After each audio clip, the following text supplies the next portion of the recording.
A'udzu billahi minasyaitonir rajim. Bismillahirrahmanirrahim. Assalamualaikum warahmatullahi wabarakatuh. Alhamdulillahi rabbil alamin.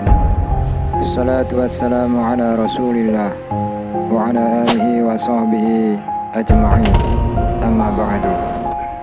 Sahabat muslim yang dirahmati oleh Allah Subhanahu wa taala.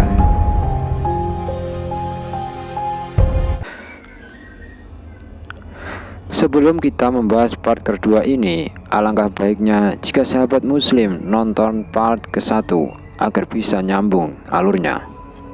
Kemudian ketika Ibu Musa memperoleh bisikan ghaib atau ilham dari Allah, hatinya menjadi lebih tenang.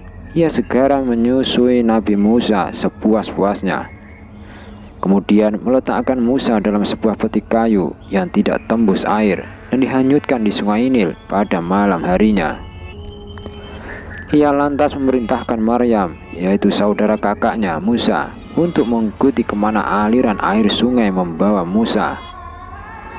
Ia mengikutinya hingga pagi hari. Ternyata peti itu mengarah ke istana Fir'aun dan seolah-olah berlabuh di depannya untuk bisa ditemukan oleh Fir'aun dan bala tentaranya. Ketika peti itu diambil dan dibawa masuk ke dalam istana oleh penjaga-penjaga istana, Maryam segera pulang untuk memberitahukan kepada ibunya. Hati juga sempat khawatir, tetapi kemudian ia hanya tawakal kepada Allah. Ia sangat meyakini Allah akan tetap melindungi putranya sebagaimana ilham yang diterimanya. Begitu Fir'aun menerima peti tersebut, ia segera memerintahkan untuk membukanya. Tampaklah seorang bayi lelaki cukup sehat yang sedang menghisap jempolnya. Otak Fir'aun berjalan. Tentunya bayi itu dari kalangan Bani Israel. Karena takut diketemukan dan dibunuh, maka dibuang ke sungai Nil. Para peramal dan ahli tenun juga mendukung pendapat Fir'aun. Maka mereka bersiap membunuhnya seperti biasanya. Walau keadaannya cukup kritis bagi bayi Musa, tetapi ternyata mudah sekali bagi Allah untuk merubah situasi tersebut. Tiba-tiba istri Fir'aun melihat bayi Musa dan dimunculkannya rasa cinta dan kasih sayang dalam hatinya. Lalu ia berkata kepada suaminya sebagaimana disitir dalam Quran surat Al-Qasas ayat 9, yang artinya, ia adalah penyucuk mata hati bagiku dan bagimu. Janganlah kamu membunuhnya. Mudah-mudahan ia bermanfaat kepada kita atau kita ambil ia menjadi anak. Dan mudah pula bagi Allah memercikkan sedikit kasih sayang ke hati Fir'aun, sehingga ia menyetujui permintaan istrinya dan mengabaikan nasihat para peramal dan juru tenun kerajaan.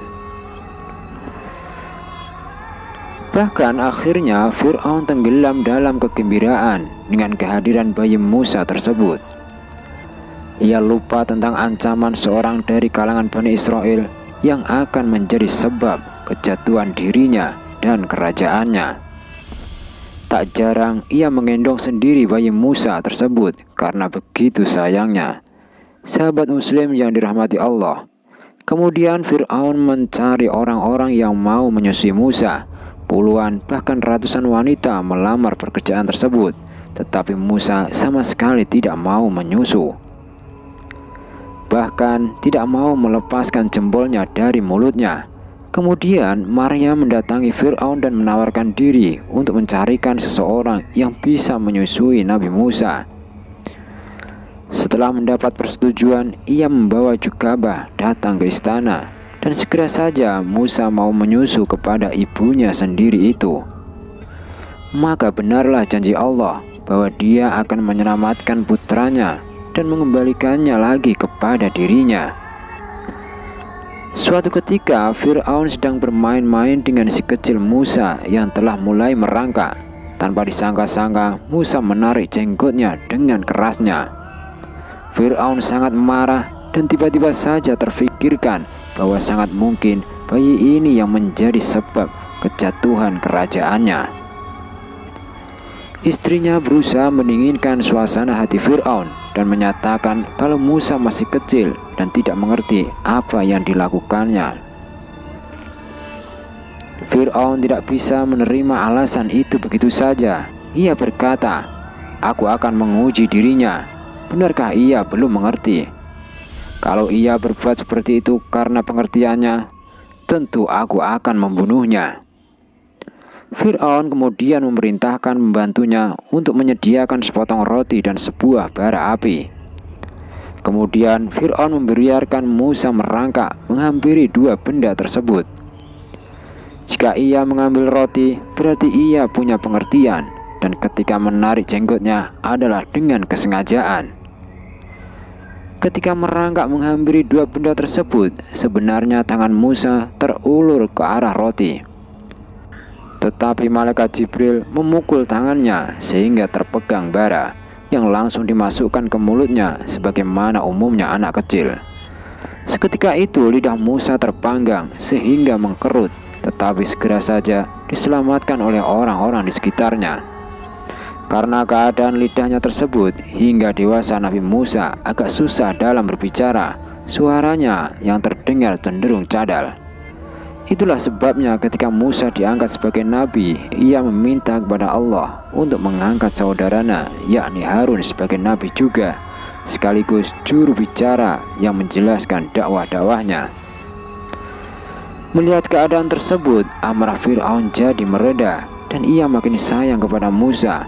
Ia kemudian memelihara dan membesarkannya hingga remaja, sehingga Musa layaknya seorang pembesar dan bangsawan Kipti lainnya. Musa baru berpisah dan melarikan diri dari kerajaan Fir'aun setelah ia membantu seorang Bani Israel yang terlibat pertengkaran dengan seorang Kipti. Seperti biasanya, orang Kipti itu berbuat sewenang-wenang kepada orang Bani Israel yang dianggapnya sebagai warga kelas 2. Tampaknya bahan kenabian yang tertanam di dalam dirinya tidak bisa membiarkannya berdiam diri. Musa berusaha melerai, tetapi ketika orang Kipti itu bersikap arogan, ia memukulnya dan seketika itu ia mati. Mendengar berita tersebut, Fir'aun mengirimkan pasukannya untuk menangkap dan mengeksekusi pembunuh orang Kipti itu, yakni Musa. Ada seorang yang memberitahukan rencana Fir'aun kepada Musa, dan ia segera melarikan diri. Ia berjalan meninggalkan Mesir menuju negeri Madian, dan di sana ia diambil menantu oleh Nabi Syuaib. Sekitar 10 tahun lamanya Musa tinggal di Madian menjadi menantu Nabi Syuaib. Dan selama itu pula Musa menggembalakan ternak-ternak Nabi Syuaib sebagai mahar dari pernikahannya dengan putri beliau. Nabi Syuaib memberi Musa sebuah tongkat untuk melaksanakan tugas pengembalaannya. Sebagian riwayat menyebutkan tongkat tersebut berasal dari kayu surga dan milik para nabi secara turun-temurun, yakni sejak Nabi Adam hingga kepada Nabi Syuaib. Wallahu a'lam bishawab. Lanjut part ketiga insyaallah.